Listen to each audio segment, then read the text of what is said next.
Hello friends, ഇന്ന് നമ്മൾ ഉണ്ടാക്കാൻ പോകുന്നത് ബേക്കറിയിൽ നിന്നൊക്കെ കിട്ടുന്നത് പോലുള്ള നല്ല ടേസ്റ്റി ആയിട്ടുള്ള ബീഫ് റോളാണ്. പുറമേ നല്ല ക്രിസ്പി ആയിട്ടുള്ള ഒരു കോട്ടിങ്ങും ഉള്ളിലെ നല്ല അടിപൊളി ഫില്ലിങ്ങോടും കൂടിയ ബീഫ് റോൾ എങ്ങനെയാണ് വീട്ടിലുണ്ടാക്കിയെടുക്കുന്നതെന്ന് നോക്കാം. അതിനായിട്ട് ഞാനിവിടെ ഒരു 100-150 ഗ്രാമോളം ബീഫ് വേവിച്ചെടുത്തിട്ടുണ്ട്. ഉപ്പും മഞ്ഞൾപ്പൊടിയും മുളക് പൊടിയും ചേർത്തിട്ട് വേവിച്ച് വെച്ചിട്ടുള്ള ബീഫാണ് കേട്ടോ ഇത്. അപ്പോൾ നമ്മൾ കട്ട്ലേറ്റ് ഉണ്ടാക്കാനായിട്ട് എടുക്കുന്നത് പോലെ തന്നെ വെള്ളം വാർത്തെടുത്ത് വേവിച്ചെടുത്തിട്ടുള്ള ബീഫ് മിക്സിയുടെ ഗ്രൈൻഡറിലിട്ട് ജസ്റ്റ് ഒന്ന് ക്രഷ് ചെയ്തെടുക്കാം. അപ്പോൾ ഇതാ ഈ ഒരു പരുവത്തിൽ വേണം നമ്മളിത് ക്രഷ് ചെയ്തെടുക്കാനായിട്ട്. ഒത്തിരി അരഞ്ഞു പോകരുത് കേട്ടോ. ഇനി അതോടെ മാറ്റി വയ്ക്കാം. ഇനി നമുക്ക് ഫില്ലിങ് റെഡിയാക്കാം. അതിനുവേണ്ടി ഒരു പാനിലേക്ക് 2 ടേബിൾ സ്പൂൺ ഓയിൽ ഒഴിച്ചു കൊടുക്കുക.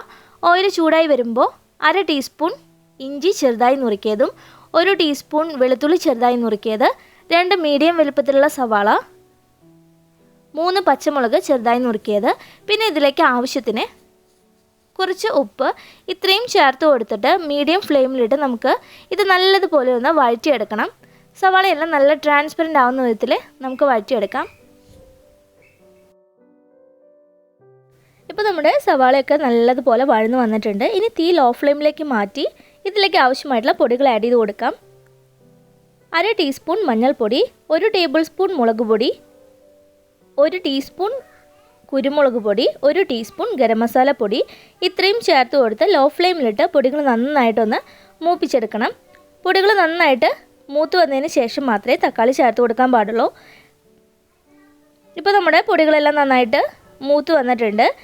ഇനി ഇതിലേക്ക് ഒരു പകുതി തക്കാളി ചേർത്ത് കൊടുക്കുകയാണ്. ചെറിയ തക്കാളി ആണെങ്കിൽ ഒരെണ്ണം മുഴുവൻ ചേർത്ത് കൊടുക്കുക കേട്ടോ. എന്നിട്ട് നന്നായിട്ട് ഒന്ന് വഴറ്റിയെടുക്കണം. അപ്പോൾ 1 മിനിറ്റ് ഒന്ന് മൂടി വെച്ച് അടച്ചു വെച്ച് കഴിഞ്ഞാൽ നമുക്ക് തക്കാളി പെട്ടെന്ന് തന്നെ വഴന്ന് വരും. അങ്ങനെ തക്കാളി ഇതാ നന്നായിട്ട് വഴന്ന് വന്നിട്ടുണ്ട്, വെന്തുടഞ്ഞ് വന്നിട്ടുണ്ട്. ഇനി ഇതിലേക്ക് നമുക്കൊരു 2 ടേബിൾ സ്പൂൺ വെള്ളം ചേർത്ത് കൊടുക്കാം. വെള്ളം ചേർത്ത് കൊടുക്കുമ്പോൾ നമ്മുടെ മസാലയൊന്നും ഒത്തിരി ഹാർഡായി പോകാണ്ട് നല്ല സോഫ്റ്റായിട്ട് ഇരിക്കാൻ വേണ്ടിയിട്ടാണ് ചേർത്ത് കൊടുക്കുന്നത്. അങ്ങനെ വെള്ളം ചേർത്ത് കൊടുത്ത് നന്നായി ഒന്ന് മിക്സ് ചെയ്തെടുക്കുക. അതിനുശേഷം നമ്മൾ ആദ്യം റെഡിയാക്കി വെച്ചിട്ടുള്ള ബീഫ് മുഴുവനായിട്ട് ഇതിലേക്ക് ചേർത്ത് കൊടുക്കുകയാണ്. അപ്പോൾ ഇത്രയധികം ബീഫ് വേണ്ട എന്നുണ്ടെങ്കിൽ ബീഫ് കുറച്ചിട്ട് സവാള നമ്മൾ എടുക്കുമ്പോൾ കുറച്ച് കൂടുതൽ എടുത്താൽ മതി. ഇപ്പം ഞാൻ കുറച്ച് നമ്മൾ ക്രഷ് ചെയ്ത് വെച്ച മുഴുവൻ ബീഫ് ഇതിലേക്ക് ചേർത്ത് കൊടുത്തിട്ടുണ്ട്. എന്നിട്ട് മസാലയായിട്ട് നല്ലതുപോലെ ഒന്ന് മിക്സ് ചെയ്ത് യോജിപ്പിച്ചെടുക്കുക. അതിനുശേഷം ടേസ്റ്റ് നോക്കിയിട്ട് ഉപ്പ് കുറവുണ്ടെന്നുണ്ടെങ്കിൽ ഉപ്പ് ആഡ് ചെയ്ത് കൊടുക്കാം. അങ്ങനെ ഉപ്പ് ആവശ്യത്തിന് ഇട്ട് കൊടുത്തിട്ടുണ്ട്. ഇനി ഇതിലേക്ക് നമുക്കൊരു 2-3 ടേബിൾ സ്പൂൺ വെള്ളം കൂടി ചേർത്ത് കൊടുക്കണം. കാരണം വെള്ളം ചേർത്ത് കൊടുക്കുമ്പോൾ നമ്മുടെ ഈ ഒരു മസാല നല്ല സോഫ്റ്റ് ആയിട്ടിരിക്കും. അല്ലാന്നുണ്ടെങ്കിൽ പെട്ടെന്ന് ഹാർഡൊക്കെ, നമ്മളിപ്പോൾ വെള്ളം ഇല്ലാതെയാണ് ബീഫ് ക്രഷ് ചെയ്തെടുത്തിട്ടുണ്ടായിരുന്നത്. അതുപോലെ മസാല ആയാലും ഒത്തിരി വെള്ളമൊന്നും ഇല്ലാത്തതാണ്. അതുകൊണ്ട് ഹാർഡായി പോവാതിരിക്കാനാണ് 3 ടേബിൾ സ്പൂൺ വെള്ളം ഒഴിച്ച് വെച്ചിട്ടുള്ളത്. എന്നിട്ട് അടച്ചു വെച്ച് ഒരു 2 മിനിറ്റ് ഒന്ന് കുക്ക് ചെയ്തെടുക്കാം. അപ്പോൾ നമ്മുടെ മസാല ഇതാ ഇവിടെ റെഡി ആയിട്ടുണ്ട്. നല്ല സോഫ്റ്റ് ആയിട്ടുള്ള നല്ല ടേസ്റ്റി മസാല ഫില്ലിംഗ് ഇവിടെ റെഡി ആയിട്ടുണ്ട്.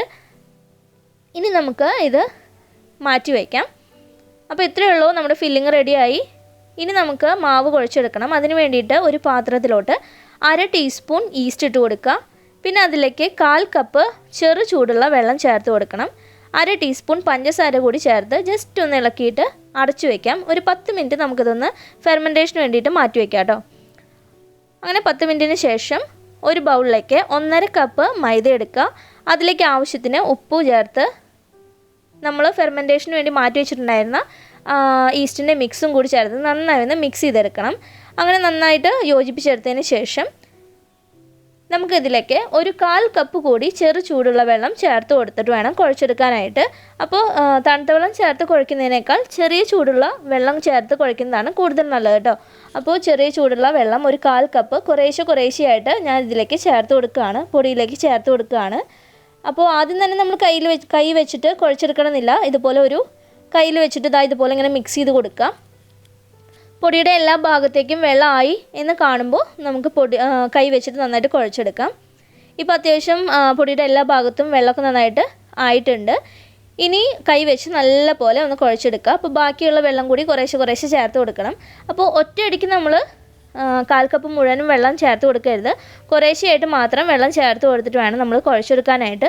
അങ്ങനെ നല്ല സോഫ്റ്റായിട്ട് നമുക്ക് മാവ് കുഴച്ചെടുക്കാം. ഇപ്പോൾ മാവ് നല്ല സോഫ്റ്റായിട്ട് കുഴച്ചെടുത്തിട്ടുണ്ട്. ഇനി അതൊരു ബോൾ പോലെ ആക്കിയിട്ട് അതിന് മുകളിൽ ഒരു 2 ടേബിൾ സ്പൂൺ ഓയിലൊന്ന് സ്പ്രെഡ് ചെയ്ത് കൊടുക്കണം. അത് നമ്മുടെ മാവ് ഹാർഡായി പോവാതിരിക്കാൻ വേണ്ടിയിട്ടാണ് ഇങ്ങനെ ഓയിൽ അതിന് മുകളിൽ സ്പ്രെഡ് ചെയ്ത് കൊടുക്കുന്നത് കേട്ടോ. അപ്പോൾ ഓയിൽ നല്ലതുപോലെ അതിൻ്റെ മുകൾ ഭാഗത്തും ആ പാത്രത്തിൻ്റെ സൈഡിലൊക്കെ നന്നായിട്ട് ഒന്ന് സ്പ്രെഡ് ചെയ്ത് കൊടുക്കുക. എന്നിട്ട് ഒരു ക്ലീൻ റാപ്പ് കൊണ്ടോ അല്ലെങ്കിൽ ഒരു മൂടി വെച്ചിട്ടോ നല്ലതുപോലെ ഇതൊന്ന് അടച്ചു വയ്ക്കാം. മാവ് നന്നായിട്ടൊന്ന് പൊങ്ങി വരണം. അപ്പോൾ അതിന് വേണ്ടിയിട്ട് 1 മണിക്കൂറോളം നമുക്ക് റെസ്റ്റ് ചെയ്യാൻ വേണ്ടി വെക്കാം. ഇപ്പോൾ 1 മണിക്കൂർ കഴിഞ്ഞു, മാവൊക്കെ വീർത്ത് വന്നിട്ടുണ്ട്. ഇവിടെ നല്ല തണുപ്പായതുകൊണ്ട് ഒത്തിരി അങ്ങോട്ട് മാവ് വീർത്തിട്ടില്ല, എന്നാൽ ആവശ്യത്തിന് മാവ് വീർത്തിട്ടുണ്ട് കേട്ടോ. അപ്പോൾ ചൂടുള്ള സ്ഥലമാണെങ്കിൽ ഒന്നുകൂടി മാവ് വീർത്ത് വരും. മാവ് പൊങ്ങി വന്നതിന് ശേഷം നമ്മൾ ഒത്തിരി മാവ് കുഴച്ചെടുക്കരുത്. ജസ്റ്റ് ഇതുപോലെ ഒന്ന് റോൾ ചെയ്തിട്ട് നമുക്ക് കട്ട് ചെയ്തെടുക്കാം. എത്ര റോൾ വേണമെന്നുണ്ടെങ്കിൽ അതിനനുസരിച്ച് നമുക്ക് മാവ് കട്ട് ചെയ്തെടുക്കാം. ഇപ്പോൾ ഞാൻ ഒരു 6 പീസായിട്ട് കട്ട് ചെയ്തിട്ടുണ്ട്. ഇനി അതിൽ നിന്നും കുറേശ്ശെ മാവ് എടുത്ത് ഇതുപോലെ കയ്യിൽ വെച്ച് ജസ്റ്റ് ഒന്ന് റോൾ ചെയ്തിട്ട് ഒരു ബോൾ പോലെ ആക്കുക. എന്നിട്ട് കുറച്ച് എണ്ണ തടവി അതിലേക്ക് ഈ ബോൾ വെച്ചിട്ട് കൈ കൊണ്ടാണ് നമ്മൾ പരത്തിയെടുക്കുന്നത്. ഒത്തിരി നമ്മൾ റോളർ വെച്ച് നൈസാക്കി പരത്തിയെടുത്ത് കഴിഞ്ഞിട്ടുണ്ടെങ്കിൽ നല്ല സോഫ്റ്റായിട്ട് നമ്മുടെ റോൾ ഉണ്ടാക്കിയെടുക്കുമ്പോൾ സോഫ്റ്റായിട്ട് കിട്ടില്ല. അതുകൊണ്ടാണ് നമ്മൾ കൈ വെച്ച് ജസ്റ്റ് ഒന്ന് പരത്തിയെടുക്കുന്നത്. അതുപോലെ ഒത്തിരി തിന്നാക്കി പരത്തരുത്, ഒരിത്തിരി ചെറിയൊരു തിക്നെസ്സിൽ വേണം പരത്തിയെടുക്കാനായിട്ട്. അങ്ങനെ പരത്തിയെടുത്തതിന് ശേഷം അതിൻ്റെ സെൻറ്ററിലായിട്ട് നമ്മൾ റെഡിയാക്കി വെച്ചിട്ടുള്ള മസാല ഇതുപോലെ ഇങ്ങനെ കുറച്ചെടുത്തൊന്ന് റോൾ ചെയ്ത് അതിൻ്റെ സെൻറ്ററിൽ വെച്ച് കൊടുക്കുക. എന്നിട്ട് മാവ് പരത്തിയതിൻ്റെ 2 അറ്റത്തുനിന്നും ഇതുപോലെ ഒന്ന് മടക്കി ഒട്ടിച്ചു കൊടുക്കണം. നന്നായി സീൽ ചെയ്ത് കൊടുക്കണം. അങ്ങനെ 2 ഭാഗത്തും ഇതുപോലെ ഇങ്ങനെ നല്ലതുപോലെ സീൽ ചെയ്തതിന് ശേഷം നമുക്കിത് കവർ ചെയ്തെടുക്കാം. അപ്പോൾ എല്ലാ ഭാഗവും നന്നായിട്ട് സീൽ ചെയ്ത് കൊടുക്കണം. അല്ലാന്നുണ്ടെങ്കിൽ നമ്മൾ ഫ്രൈ ചെയ്യുന്ന നേരത്ത് അത് തുറന്ന് വരാനായിട്ട് ഓപ്പണായി വരാനായിട്ട് ചാൻസ് ഉണ്ട്. അപ്പോൾ അതില്ലാതിരിക്കാനാണ് നന്നായി സീൽ ചെയ്ത് കൊടുക്കുന്നത്. എന്നിട്ട് കയ്യിൽ വെച്ചിട്ട് കൂടി ഒന്ന് ഷേപ്പ് ചെയ്തെടുത്ത് കഴിഞ്ഞാൽ നമ്മുടെ ബീഫ് റോൾ റെഡി ആയിട്ടുണ്ട്. ഇതേപോലെ തന്നെ നമുക്ക് ബാക്കി എല്ലാ മാവും ഫില്ലിങ് വെച്ച് കവർ ചെയ്തെടുക്കാം കേട്ടോ. വളരെ എളുപ്പമാണ്. അപ്പോൾ ഈ രീതിയിൽ കവർ ചെയ്യുമ്പോൾ അങ്ങനെ ഫ്രൈ ചെയ്യുന്ന നേരത്ത് തുറന്നൊന്നും വരില്ല. ഞാൻ എല്ലാ റോളുകളും ഫില്ലിങ് വെച്ച് കവർ ചെയ്തെടുത്തിട്ടുണ്ട്. ഇനി നമുക്ക് ഇത് കോട്ട് ചെയ്തെടുക്കാനായിട്ട് 2 മുട്ടയിലേക്ക് കുറച്ച് ഉപ്പ് ചേർത്ത് നന്നായി ഒന്ന് ബീറ്റ് ചെയ്തെടുക്കാം. പിന്നെ വേണ്ടത് ബ്രെഡ് ക്രംസ് ആണ്. ഞാനൊരു 4 ബ്രെഡ് മിക്സിയിൽ ഗ്രൈൻഡറിലിട്ട് ജസ്റ്റ് ഒന്ന് പൊടിച്ചെടുത്തിട്ടുണ്ട് കേട്ടോ. ഇനി നമുക്കിത് കവർ ചെയ്തെടുക്കാം. അതിന് വേണ്ടിയിട്ട് നമ്മൾ റെഡിയാക്കി വെച്ചിട്ടുള്ള ഓരോ റോളും എടുത്ത് ആദ്യം മുട്ടയുടെ മിക്സിൽ ജസ്റ്റ് ഒന്ന് റോൾ ചെയ്തെടുക്കാം.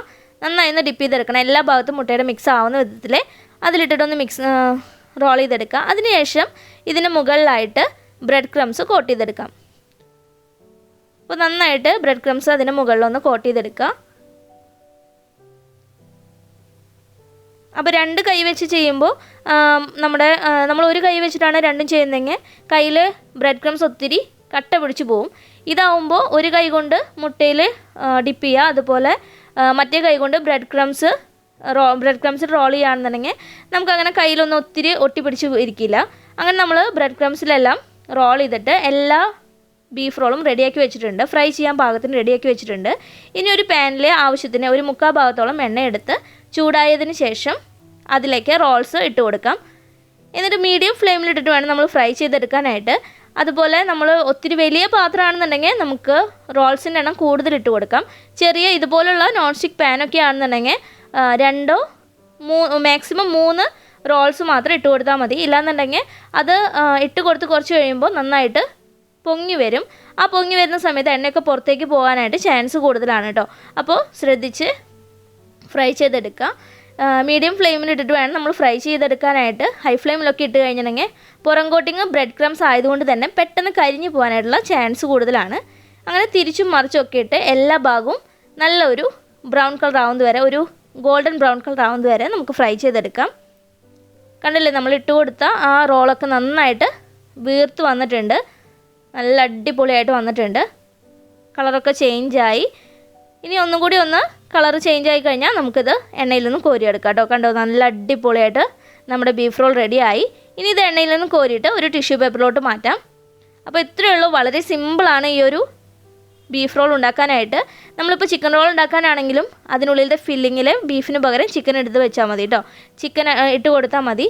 അപ്പോൾ നല്ല ടേസ്റ്റി ആയിട്ടുള്ള ബേക്കറി സ്റ്റൈൽ ബീഫ് റോൾ ഇവിടെ റെഡിയായി. ഇനി ഞാൻ കട്ട് ചെയ്ത് കാണിച്ചു തരാം. കണ്ടോ, ഉൾഭാഗമൊക്കെ നല്ല സ്പഞ്ചി ആയിട്ടാണ് ഇരിക്കുന്നത്. നല്ല ടേസ്റ്റിയാണ് കഴിക്കാനായിട്ട്. നമുക്കിത് വെറുതെ കഴിക്കാനാണെങ്കിലും അല്ലെങ്കിൽ സോസിൻ്റെ കൂടെ കഴിക്കാനാണെങ്കിലും ഒക്കെ സൂപ്പർ ടേസ്റ്റാണ്. അപ്പോൾ എല്ലാവരും ഇത് ട്രൈ ചെയ്ത് നോക്കുക. നിങ്ങൾക്ക് വീഡിയോ ഇഷ്ടമായെങ്കിൽ ലൈക്ക് ചെയ്യാനും ഷെയർ ചെയ്യാനും കമൻറ്റ് ചെയ്യാനും മറക്കരുത് കേട്ടോ. അതുപോലെ എൻ്റെ ചാനലൊന്ന് സബ്സ്ക്രൈബ് ചെയ്ത് സപ്പോർട്ട് ചെയ്യണേ. Thanks for watching.